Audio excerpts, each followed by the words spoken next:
morning, everyone. Thank you for being here this afternoon.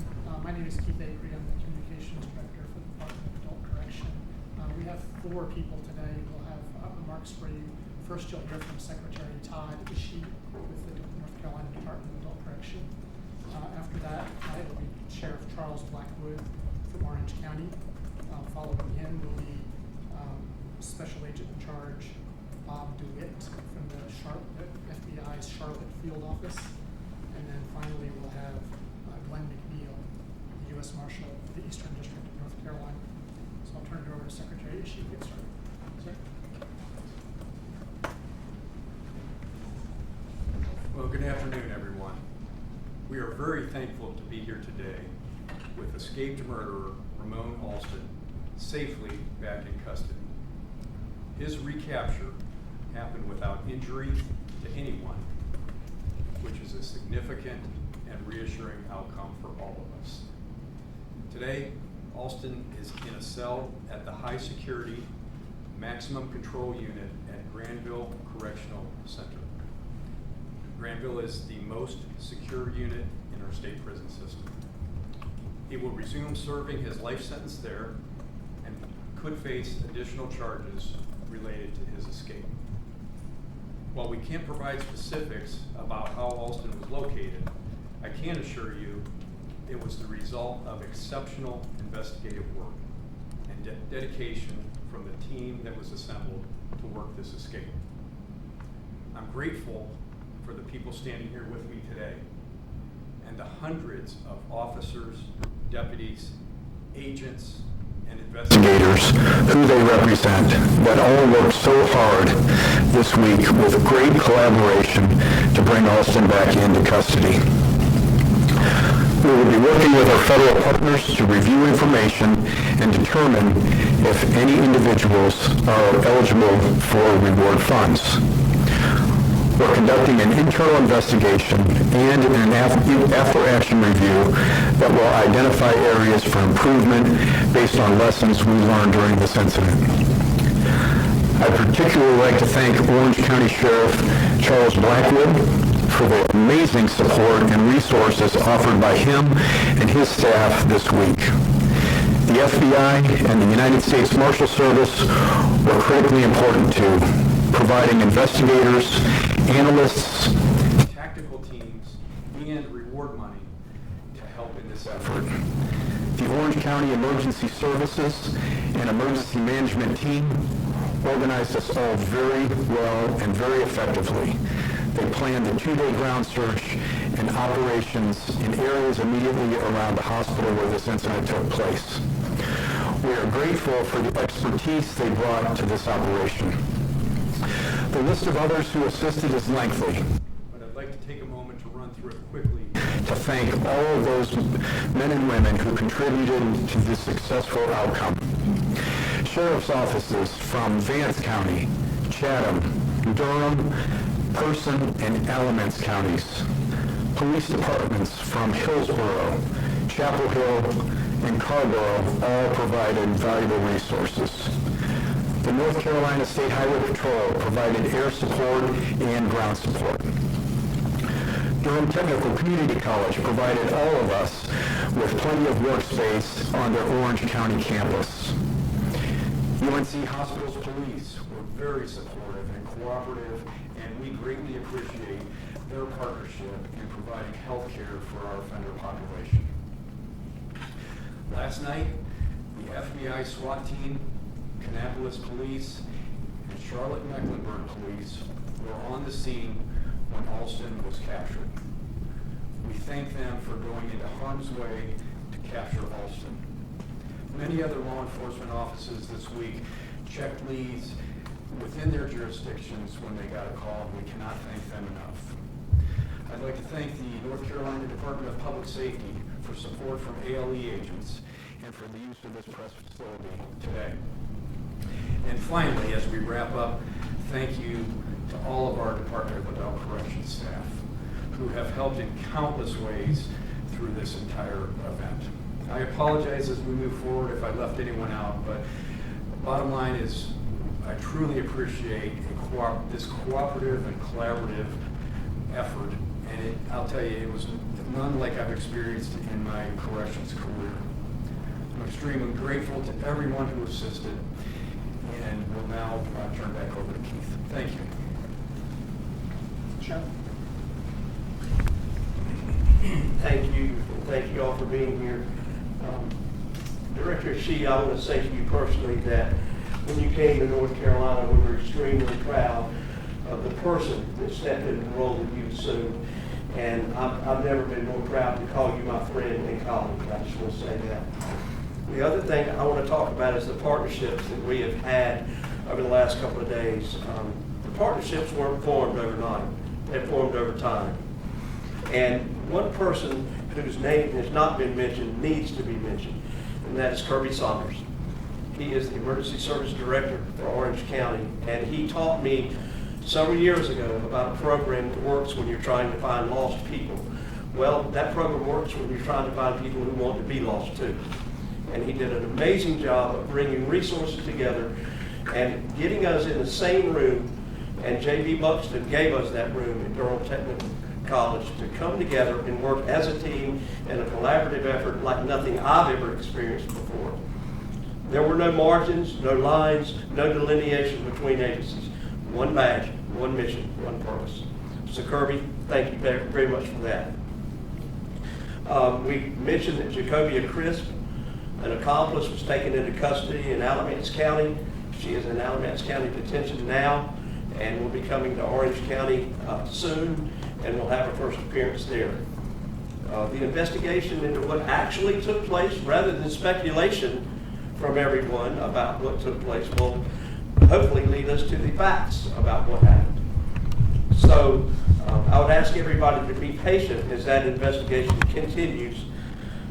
I do want to say one thing about the world that we live in and the job that I have. When I was a very young child, my dad told me, find a vocation you truly enjoy and you'll never work a day in your life. My dad was never more true than when he said that. And with all the talk that's been going on about recruitment and retention in law enforcement, I'll tell you, if you're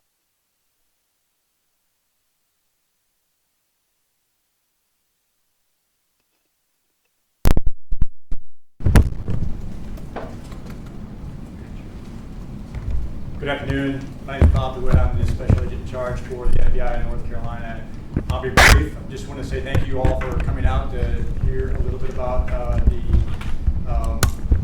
actions that were taken over the past 24 hours. But most of all, I just want to echo the sentiments expressed earlier by the Secretary, the Sheriff, and the U.S. Marshal. I've been in law enforcement for 22 years, and I have never seen an effort like this work with such synchronicity as I have over the past few days.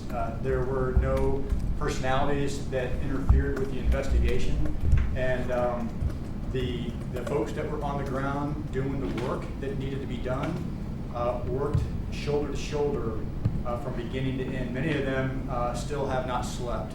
So I could not be more grateful for the partnerships represented by the leaders that you see here on the stage and the men and women that they represent. So just grateful for the resolution to this, the fact that it was ended safely for everybody involved. So thank you very much. Good afternoon. Glenn McNeil, the Marshal, United States Marshal for the Eastern District of North Carolina, and it's an honor and privilege to stand before you. The Marshal Service has a long-standing history of partnering with our federal, state, and local law enforcement partners. And on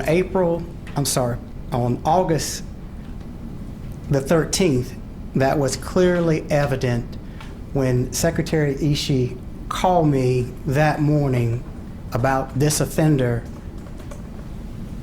We knew exactly what to do.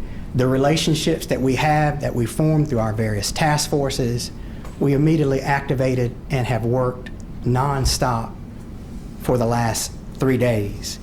The collaborative efforts and the partnerships that we all share, they're very meaningful, and they have stood and will continue to stand the test of time. And so, Sheriff, thank you for your partnership. FBI, thank you all. It was a collaborative effort, and we are, with the Marshal Service, glad to be a part of it. And I can't thank the men and women that represent the Marshal Service that work tirelessly to work towards this quick and peaceful resolution. I'd like to share with you all a quote of my good friend Sheriff Blackwood that he shared at the very first operational briefing, and I quote, "The right people are in the room," end quote. This quote not only energized and motivated all the law enforcement personnel who were present in the room, but it also instilled confidence in the public that our law enforcement community and our partners are going to work tirelessly to get the job done and to remove this dangerous offender from society. Thank you. Thank you, Marshal. At this time, we're glad to take your questions. I'd ask you, if you have a question, please step to one of the two microphones at either side of the room. And if you'd like to direct a question to a certain individual on the stage, please let us know who that is. Hi there, Heidi Kirk, WRAL News. Not sure if this is on. Can you hear me? Okay. I'm curious, other than Crisp, do you believe that there were any other accomplices? And also, can you describe the relationship that you may have uncovered between Alston and Crisp?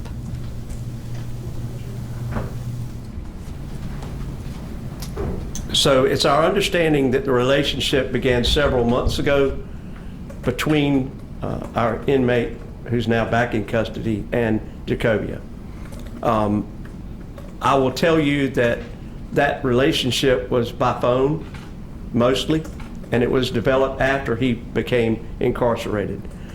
As far as other folks that are involved, we certainly are investigating that and hope that we can answer those questions. Again, that goes back to my earlier statement that we want to find out the actual facts about what happened rather than speculation.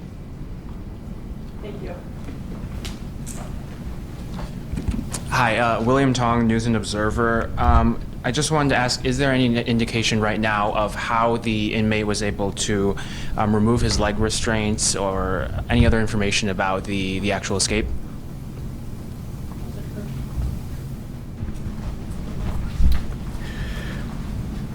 We do know that he successfully removed his leg restraints. How exactly that happened, we look forward to learning that during our internal investigation and after action review.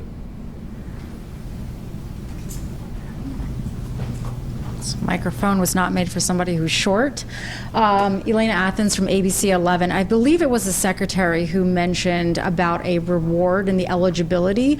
How were law enforcement brought to that hotel? Was it someone who worked there? Was it a family member? I understand a search warrant was executed at his family's home. Sure. So I don't want to get into the elements of how we were led to the hotel. I would just tell you that it was a combination of the resources between the FBI, the Sheriff's Office, the United States Marshal Service, and many of the different state agencies that you see here. So it was a collaborative effort, but I would not want to get into the details on how we were led there. Okay. I did have one more question, if I might jump in also, sorry. Have any of those who were transporting him to that UNC facility, have any of them been placed on administrative leave as the department is reviewing this case? Thank you. They have not been placed on administrative leave. We have reassigned them to other non-transportation duties while we walk through the internal investigation and the after-action review report. Thanks. Hi, Giselle Thomas with WFMY News 2. Are you able to share any details as to why Mr. Alston kind of chose to stay within proximity? To our understanding, it seems like he didn't leave the state.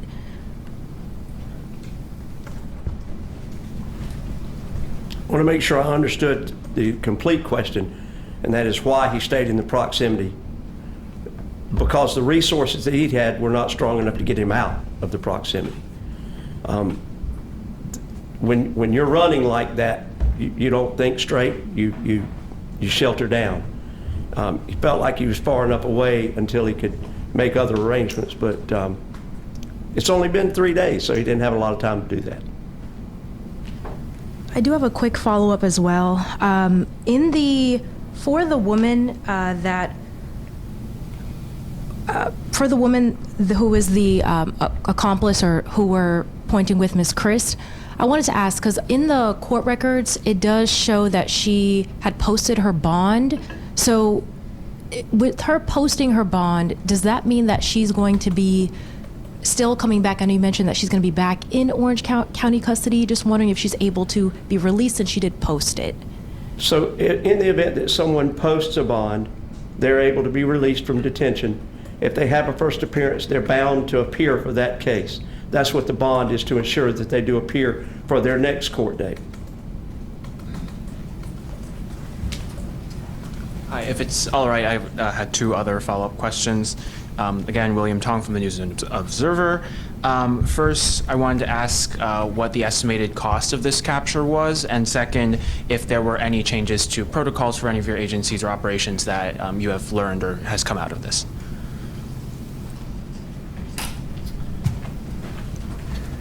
Thank you.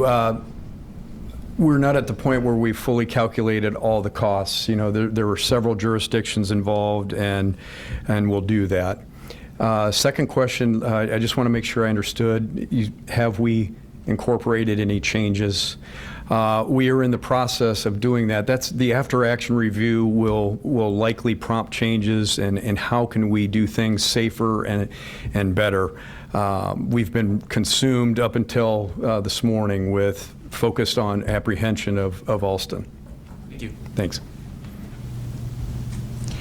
Hey, this is Jenna Gartner, Spectrum News. I have a question just a little bit about Crisp. And was she somebody that you guys had been following a little bit, had known about before you found out that he was down in Kannapolis, or did you guys receive tips once he was already there that kind of led you to find him further away? Respectfully, that gets into a little bit about what we're talking about with our operations, and we don't want to delve too far into that now. Thank you.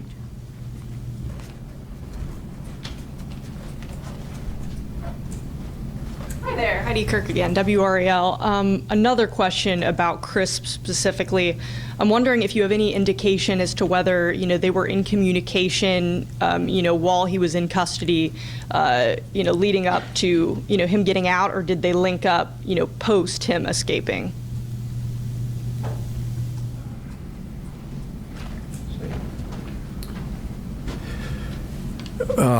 We're still reviewing that. That really tends to be part of both the criminal investigation and our internal. So, rest assured that that's something that we will be looking at, as we move our efforts forward, both with the criminal and with the after-action review. Our interest is to get better, to protect the public better, protect our staff better. So we will be working day and night. We started this morning on our after-action review. As soon as we woke up, the after-action review process started, and we're going to move very aggressively with that to get it to completion so that we can make things safer.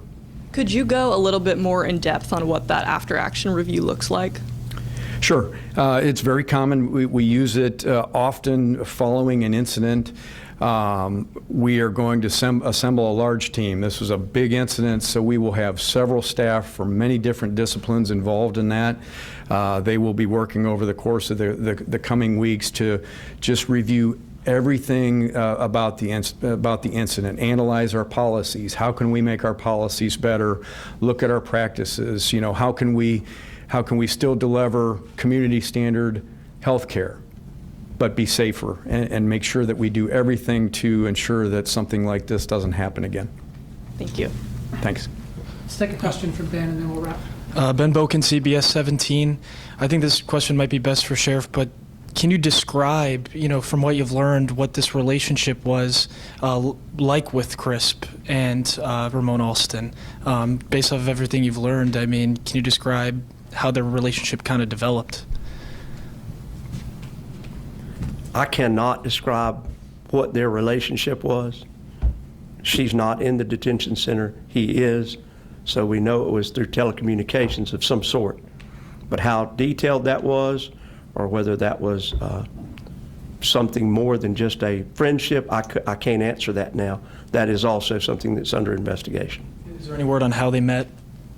Not this time. can you describe really quickly the impact that all of this has had on your community? I think the impact it's had on our community as a whole was that it heightened everyone's concern for safety. It also shined a spotlight on law enforcement. It also shined a law enforcement light on our prison systems. And one thing that we have to realize is that we operate sometimes in our own silos. What this operation has given us an opportunity to do is break down a lot of those silos and learn to work better together.